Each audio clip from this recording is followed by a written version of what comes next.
नमस्कार, जेके चैनल देख रहे हैं आप और मैं हूं आपके साथ पल्लवी जम्वाल। और जहां पर कोरोना कर्फ्यू को एक्सटेंड कर दिया गया था, 31 मई तक कोरोना कर्फ्यू को एक्सटेंड किया गया है, वहां पर हर एक इंसान को जो था वो नई गाइडलाइंस का इंतजार था कि आखिरकार जो दुकानें हैं, कौन सी ऐसी दुकानें होंगी जो कि जिनको परमिशन होगी खुलने की इस लॉकडाउन में, और कौन सी ऐसी दुकानें होंगी जो कि इस लॉकडाउन में नहीं खुलेंगी, और कौन सी ऐसी होंगी जो पार्शियली खुलेंगी। तो पहले हम लिस्ट वाइज और डिटेल वाइज जो है आपको बता दें। पहले अगर हम परमिसिबल एक्टिविटीज की बात करें, यानी कि वो एक्टिविटीज जिसमें किसी भी तरीके की रिस्ट्रिक्शंस नहीं है, हर एक एक्टिविटी को आप अच्छे तरीके से कर सकते हैं। वो मूवमेंट हो सकती है, फ्रीली मूव कर सकते हैं, वो एम्प्लॉयज हों चाहे वो जो भी एक्टिविटीज के रिगार्डिंग हो। पहले हम बात करेंगे,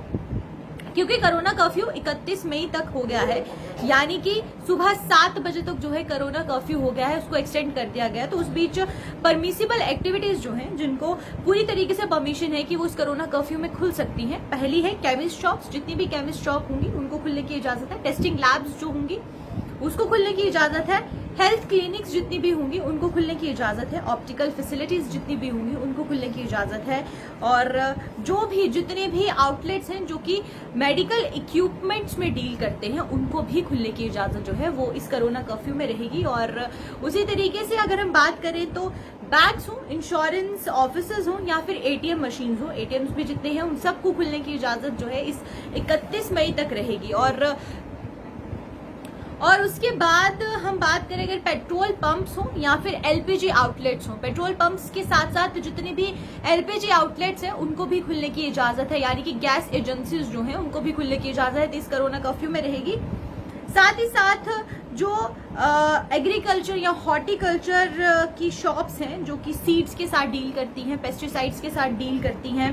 फर्टिलाइजर्स के साथ डील करती हैं, या फिर एग्रीकल्चर की जितनी भी मशीनरी है उसके साथ डील करती है, वो भी कोरोना कर्फ्यू में खुल सकती हैं। वो उनको भी इजाजत जो है कोरोना कर्फ्यू में रहेगी खुलने की। और अब बात करेंगे होलसेलर्स की। जो होलसेलर्स हैं जो कि फ्रूट्स के हों, सब्जी के हों,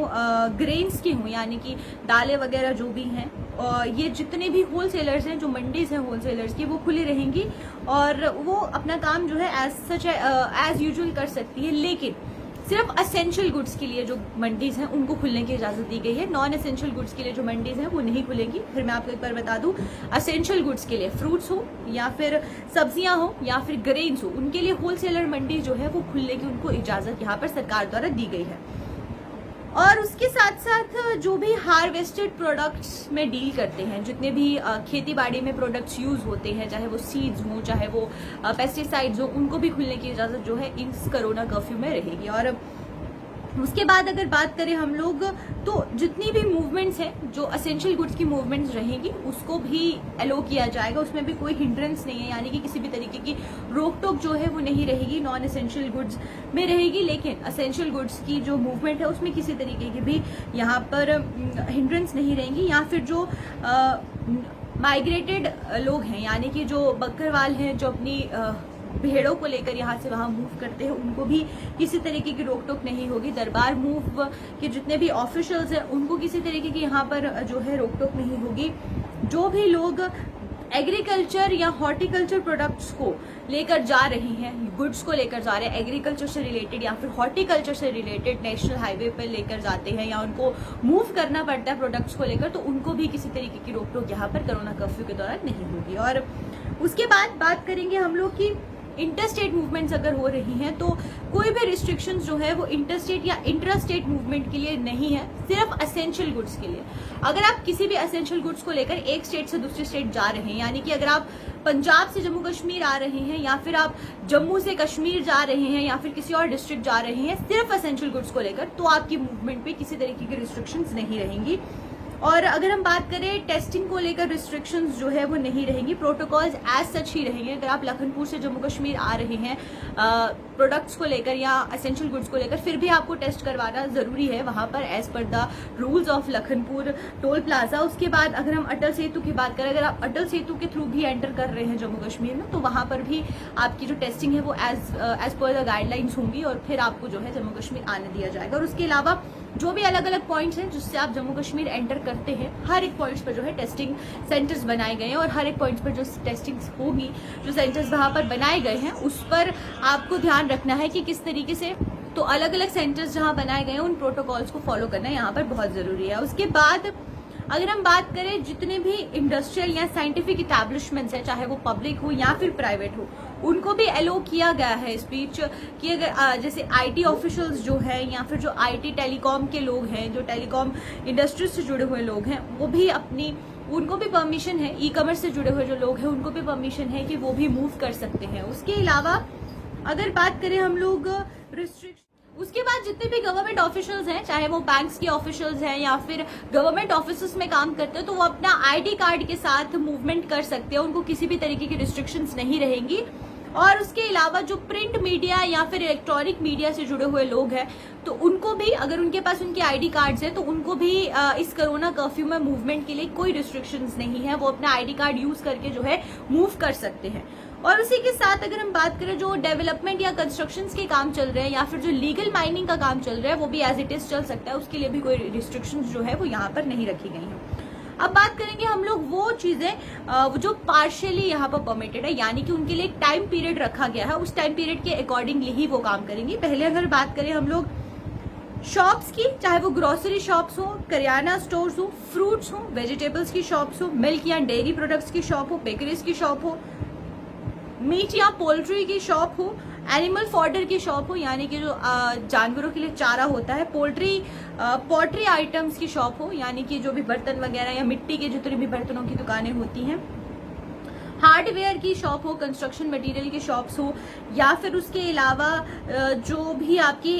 मीट या पोल्ट्री फार्म की जितनी भी हैं दुकानें, उन सब के लिए एक टाइम यहाँ पर निर्धारित किया गया। जो टाइम है वो है सुबह 7 बजे से लेकर सुबह के 11 बजे तक। तो ये रोज जो है वो सुबह 7 बजे से लेकर सुबह के 11 बजे तक इस टाइम पीरियड में खुल सकती है। उसके बाद इनको बंद करने की यहाँ पे जो दिशा निर्देश है वो है। और इस बीच होम डिलीवरीज अलाउड है, होम डिलीवरीज भी हो सकती है इस बीच। तो इसलिए ये जो दुकानें हैं जिनको यहाँ पर इजाजत दी गई है, ये होम डिलीवरीज भी इस टाइम पीरियड पे कर सकते हैं। उसके अलावा जो नॉन परमिसिबल चीजें हैं, यानी कि जिनको बिल्कुल रिस्ट्रिक्शंस है और वो कोई भी किस्म की मूवमेंट नहीं कर सकते, उनके किसी भी तरीके की दुकान वो नहीं खोल सकते और ना ही उनके लिए कोई टाइम पीरियड है। तो मैं आपको बता दूं वो कौन सी दुकानें हैं। पहली है, क्योंकि कोरोना कर्फ्यू चल रहा है तो इस बीच जो लोग हैं जिनके पास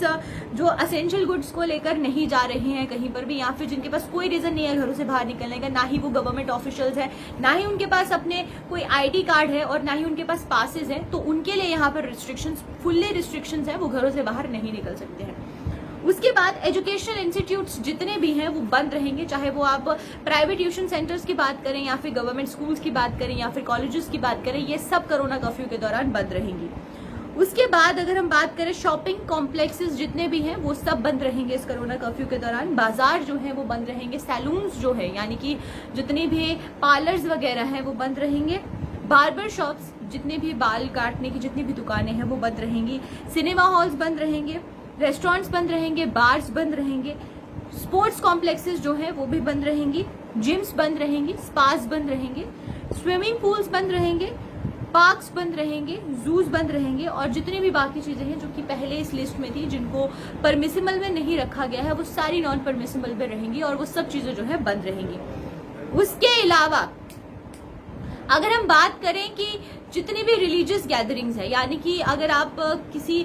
मंदिर में चले जाते हैं या फिर जहां पर रिलीजियस गैदरिंग्स के साथ है या शादी ब्याह है तो वहां पर रिस्ट्रिक्शंस एज इट इज ही है। 25 ही लोग जो है वो, चाहे आप इंडोर शादी करें या फिर आउटडोर शादी करें, सिर्फ 25 लोगों को ही अलाउड कर है शादी में जाना। और उसके अलावा अगर आप कोई फ्यूनरल में जा रहे हैं या फिर लास्ट राइट्स यानी कि अंतिम संस्कार में जा रहे हैं किसी के, तो वहां पर भी सिर्फ 20 लोगों को ही जाने की इजाजत है, 20 से ज्यादा लोग जो है वो नहीं जा सकते।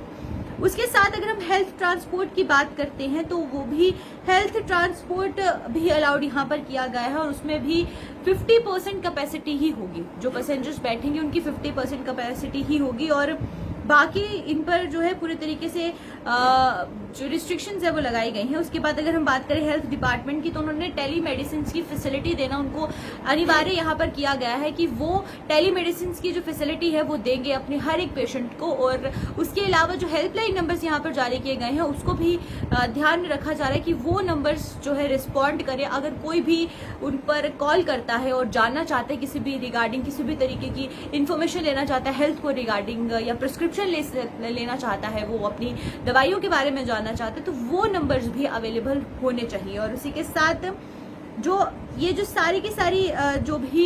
गाइडलाइंस हैं ये जारी की गई हैं दुकानों को लेकर, हॉस्पिटल्स को लेकर, इमरजेंसीज को लेकर, तो यहाँ पर बहुत जरूरी है कि आप इन गाइडलाइंस को फॉलो करें। और जो इन गाइडलाइंस को फॉलो नहीं करेगा उनके खिलाफ जो है यहाँ पर सेक्शन 188 भी इम्पोज करने की बात की गई है। जो भी वॉयलेशन करेगा तो उनके खिलाफ जो है section 188 under Indian penal code and section 51 of disaster management act 2005 के अंडर उन पर केस भी दर्ज किया जा सकता है, उन पर कार्यवाही भी की जा सकती है। तो यहाँ पर मैंने आपको लिस्ट बताई कि कौन सी एक्टिविटीज जो है वो पूरे तरीके से रिस्ट्रिक्टेड है, कौन सी एक्टिविटीज जो है वो पार्शियली खुली रहेंगी और कौन सी एक्टिविटीज जो है जिनको पूरे तरीके से खुलने की यानी कि परमिसेबल है उनके बारे में भी आपको मैंने बताया। तो इसी तरीके से मैं और इन्फॉर्मेशन लेकर हाजिर होती रहूंगी और कोशिश करूंगी कि आपको हर एक चीज से जागरूक करवाते रहूँ। क्या कुछ जम्मू कश्मीर में चल रहा है, क्या कुछ खबरें सामने आ रही है उसके बारे में भी बताऊँ। तब तक कि आप मुझे इजाजत दीजिए। नमस्कार।